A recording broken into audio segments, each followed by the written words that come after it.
My name is Peter Hacon and we are north of Tongala. The home property is basically an irrigation property where we concentrate on grazing, predominantly grazing, sheep, cattle and wool production. We have another property over in New South Wales where we use as a breeding depot, and we tend to use this more as a finishing property.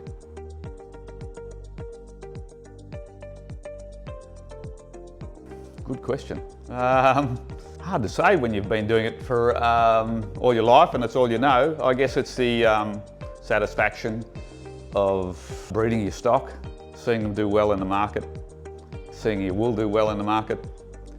It's always a challenge, breeding stock and trying to improve on it all the time. I guess I enjoy those challenges, yeah.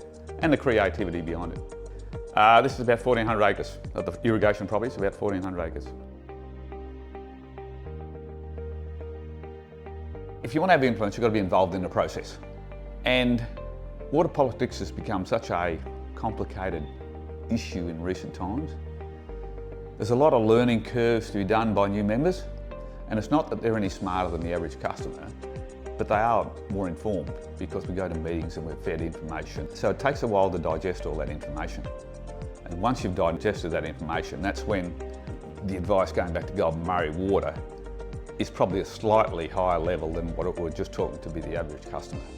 At times you wonder just how much influence you do have, because we have no power.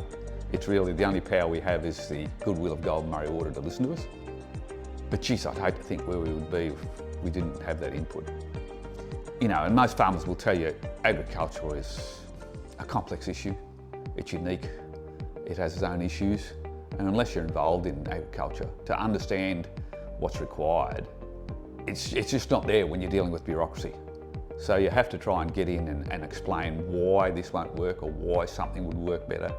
If you didn't have that communication pathway, I'd hate to think where we were. So it's about a communication between the two different parties to find ground that will work and not repeat stuff we've done in the past that hasn't worked very well at all. It's a two-way benefit. Not for just the customers, there's a benefit there for Golden Murray water as well.